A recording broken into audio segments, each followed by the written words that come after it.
How to use Book Zero app properly. Beginner mistakes that cost you.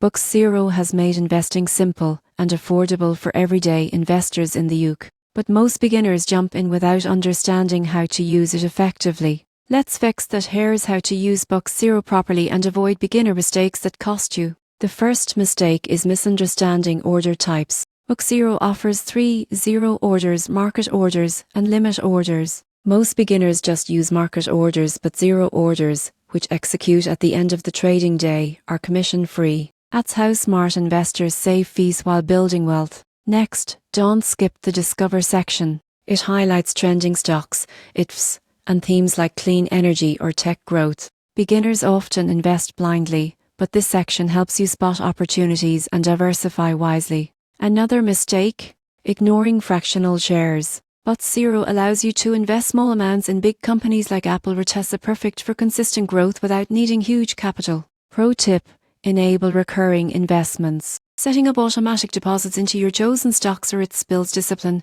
and smooths out market volatility through cost averaging. And here's something most users don't realize: Book Zero offers a community feed where investors share insights. Use it for education, but never copy trades blindly. Always do your own research.